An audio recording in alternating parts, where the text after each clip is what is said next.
Olá, meus amigos, minhas amigas, eu sou o professor Lac, orgulhosamente estou aqui para ministrar mais uma videoaula para vocês desse nosso curso. Esse aqui é um curso de licitações. Esse aqui é um curso, é um propósito, é realmente para que você aprenda com profundidade. Professor, e os exercícios? Cara, como é uma lei recente, temos exercícios, mas não temos ainda na quantidade. O que acontece? Depois que eu terminar o curso, eu vou cadastrar aí centenas e centenas de exercícios, aí. Eu vou estar cadastrando para vocês aí no banco de questões e várias listas de exercícios também, de licitação e contrato, tudo bem? Então vamos lá, estamos terminando aí a parte aí do capítulo 2, né? Do título 2. Agora a gente vai falar de serviços em geral. Serviços em geral são consagrados no artigo 47 ao artigo 50, né? Professor, só para situar, cara, papo reto, cara, a lei de licitação, a nova lei de licitação, ela facilitou muito a vida de professor e, claro, com certeza também facilitou a vida do aluno e facilitou também a vida aí de quem é o operador da lei todos os dias, né? Então organizou, separou certinho, cara, né? Nós estamos estudando aqui, ó, das disposições setoriais. Na onde? Ó, fase preparatória. Então, na fase preparatória, quais são, né, as medidas necessárias para você realizar, tá? O próximo, você realizar aí uma licitação. Depois da fase preparatória, você vai fazer o quê? Vai ser o edital, tá? Vai ser o edital. Aí o edital, claro, considerando todos esses procedimentos aqui. Nós estudamos a subseção 1 das compras, ok? Subseção 2 das obras e serviços de engenharia. Agora, serviços em geral, né? Com certeza, né? A seção 1 é responsável, é o maior volume, né, de dinheiro e de atividades do setor de licitação são as compras. O segundo maior volume, com certeza, são obras e serviços, né, de engenharia. E o terceiro maior volume, dos serviços em geral. Até nisso, nessa organização, tá? Até nisso a organização aí, o legislador pensou, né? Então vamos embora, né? Subseção 3, dos serviços em geral. Há licitações de serviços, ó, serviços em geral, né? Aqui não está incluso as obras e serviços de engenharia, tá? Por quê, professor? Porque obras e serviços de engenharia, nós temos o quê? Nós temos aí uma subseção aí bem específica nesse sentido, tá? Vamos lá. Atenderão aos princípios. Primeiro princípio, padronização, e o segundo princípio do parcelamento. Opa! Para aí, professor. Nós já vimos isso. Opa, gostei. Gostei dessa observação que você fez. Nós já vimos isso. Cara, a nova lei não cria moda. Ela adota um padrão de linguagem e ele segue em diante. Cara, quando você estuda artigo por artigo, como nós estamos estudando, cara, você fixa cada vez mais essa lei. Lá, na subseção 1 das compras, nós vimos isso. Nós vimos que as compras deverão atender 3 princípios. Olha só, o princípio do parcelamento, o princípio da padronização, o princípio do parcelamento e, finalmente, o princípio da responsabilidade fiscal. Opa, então vamos lá, questão de concurso. Sim, então é o seguinte, ó, os serviços, em geral, atenderão 2 princípios da padronização e do parcelamento, ok. Já as compras atenderão o princípio da padronização, do parcelamento e da responsabilidade fiscal. Questão de prova. O cara vai colocar isso no comando, cara. O cara vai colocar isso no comando, tá? Então você tem que entender. Tudo bem, professor. O princípio do parcelamento e da padronização, que são iguais, é o mesmo texto da lei. Vou ler para vocês aqui, tá? Eu vou ler aqui no meu ajuda. Eu tenho um computador aqui que me dá suporte, né? Olha só, lá no artigo 40, tá? No artigo 40, que é da subseção das compras, no inciso 5 diz o seguinte, tá? Atendimento aos princípios, 2 pontos, ó. A, da padronização, considerada a compatibilidade de especificações estéticas, técnicas ou de desempenho. Ou seja, este assunto aqui, ele é igualzinho das compras. Professor, e o parcelamento? Eu vou ler lá. Estou lendo. O artigo 40, inciso 5, a linha B. Do parcelamento, quando for tecnicamente viável e economicamente vantajoso. Opa, então este item também é igualzinho do setor de compras, né? Tá aí. Então isso ajuda bastante na fixação. Então é o seguinte, o que ele quer aqui? Cara, ele quer padronização. Tá?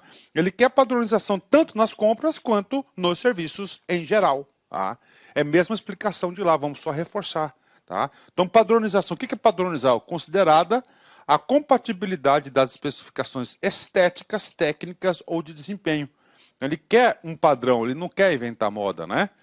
E, cara, quanto mais padroniza, cara, reduz mais o custo, pode ter certeza. O custo de manutenção, custo de aquisição, tá? Custo de operação. Parcelamento, quando for tecnicamente viável e economicamente vantajoso. Né? Então, quando for tecnicamente viável, tá? E economicamente vantajoso, ele vai parcelar. Tá? Professor, por que ele faz isso? Professor, ainda mais aqui que é os serviços, né? Por que ele faz isso? Ele faz isso por quê? Ele faz isso porque ele não quer concentrar o quê? Somente na mão de um fornecedor. Tudo bem, professor, e o último princípio lá da compra? O último princípio da compra é da responsabilidade fiscal. Tá? Da responsabilidade fiscal. Ó, da responsabilidade fiscal mediante a comparação da despesa estimada com a prevista no orçamento. Né? Então, lá nas compras, nós temos mais um princípio aqui a ser considerado. Né? Então, é uma pequena observação. Você pode ter certeza que eu ministro a aula já com a perspectiva do examinador. Então, o examinador ele vai estar pegando esses detalhes. Tá? O examinador vai estar pegando aí estes detalhes. Né? Então, vamos embora, né? Vamos continuar aqui. Né? Parágrafo 1º. Na aplicação do princípio do parcelamento, deverão ser consideradas. Né? Mesma coisa lá.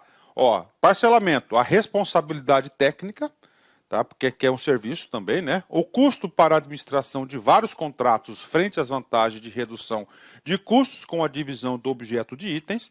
Tá? Você tem que analisar, né, o custo para a administração de vários contratos. Né?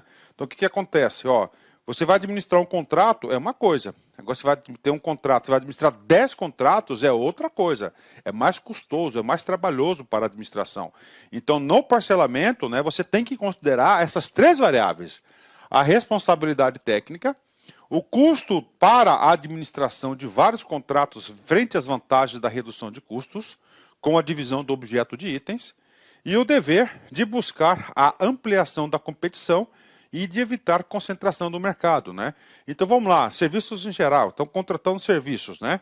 Então, o que acontece aqui nesse parcelamento? Você faz uma licitação, tá? Você faz uma licitação, e lá você coloca 30 serviços. Né? Aí ele fala o seguinte, olha, nessa licitação, tá? Cada um poderá fazer proposta para 5 itens. Pronto.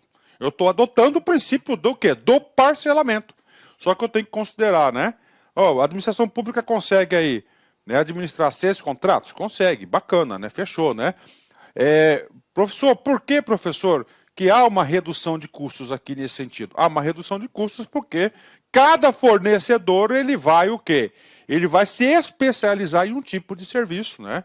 E também não dá bem a redução de custo do serviço, eu acredito aí, uma melhoria na prestação dos serviços, né? Com a divisão do objeto em itens, né? E outra coisa, né? O agente de licitação, né? O dever de buscar a ampliação da competição e de evitar concentração no mercado. Por isso que é o sistema de parcelamento, ó. O dever de buscar a ampliação da competição e evitar a concentração do mercado, né? Professor, agora eu quero materializar isso. A mesma explicação vai servir também para compras.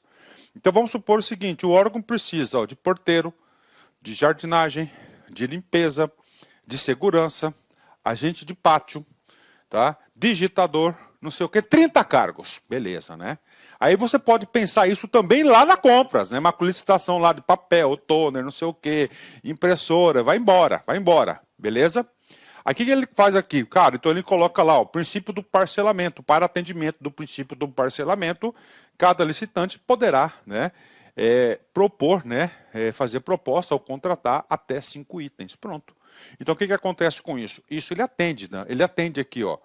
Ele amplia a competição, né? Ele amplia a competição e ele evita a concentração de mercado e ele desenvolve as indústrias também. Uma pequena empresa, ele passa a desenvolver. Isso aqui está de acordo, está 100% com os princípios do quê? Com os princípios da licitação. Tá? Com os princípios da licitação. Parágrafo 2º. Cara, você vai sair depois desse curso aqui, cara, um ninja. Você não vai errar uma questão de concurso. Na licitação de serviços de manutenção e assistência técnica, o edital deverá definir o local de realização dos serviços, admitida a exigência de desdobramento de técnico ao local da repartição ou a exigência de que o contratado tenha unidade de prestação de serviços em distância compatível com as necessidades da administração. Mesmo item lá, ó, o serviço de manutenção e assistência técnica, né? Então, o que? É o suporte, é a garantia. O edital deverá definir o local de realização dos serviços admitida a exigência e o deslocamento do técnico ao local da repartição ou a exigência de que o contratado tenha unidade de prestação de serviço à distância razoável. Este item também é igualzinho lá da compras, né? Artigo 48. Poderão ser objeto de execução de terceiros as atividades acessórias, tá, instrumentais ou complementares aos assuntos que constituam área de competência legal do órgão ou da entidade, vedado a administração ou seus agentes na contratação do serviço terceirizado. 2 pontos, né? Ok. Professor, qual que é o trabalho do artigo 48? Tá? O artigo 48, ele trata o seguinte, né? Ele está escrevendo aqui, ó, o que é permitido terceirizar. Aí. Isso que está trazendo, tá? O que é permitido terceirizar, tá? Aí, primeiro, quem que pode terceirizar? Ó, atividades materiais acessórias. Ó, acessórias com ABC, com C, ó. Tá? Atividades acessórias, né? Ou seja, secundárias. Tá? Não principais. Professor, como é que vai estar na prova para pegar o aluno? Atividades principais. Não, atividades principais têm que ser exercidas pelo próprio órgão, ele não pode delegar isso, porque se o órgão delegar suas atividades principais, o que vai acontecer? Não tem por que ter o órgão, né? Professor, eu quero o exemplo, professor, tudo bem, vamos lá, um concurso maravilhoso, Secretaria de Fazenda, né? Secretaria de Fazenda, o que acontece lá na Cefaz, né? Então é o seguinte, o cara lá é agente de tributos, né? O cara constitui o quê? Ele constitui o auto de infração. É a atividade principal. Cara, se puder terceirizar essa atividade, não precisa ter mais o fiscal. Então não pode, né? Porque é existente. Acessórias. Vamos lá, outro, ó. Instrumentais, né? Ó. Instrumentais, tá? Ó. Ou complementares. Por exemplo, digitação, né? O que mais pode terceirizar? Tá? Que constituam a área de competência legal do órgão, né? Ok. Ou entidade. Vedado, tá? Então, isso aqui são o quê? O que é permitido você terceirizar. Então, atividades acessórias, secundárias, complementares, né? Então, essas aí são o que? As atividades, né? Ou instrumentais, né?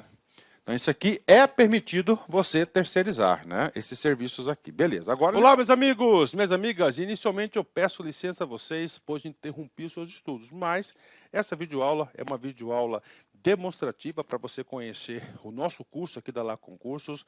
É um curso 100% focado no concurso da Universidade Federal do Rio de Janeiro para o cargo de assistente em administração. Cara, um curso muito competitivo que eu tenho certeza absoluta. Se você seguir as nossas orientações pedagógicas, se você assistir as nossas videoaulas, prestar bastante atenção, você vai ter reais chances de aprovação.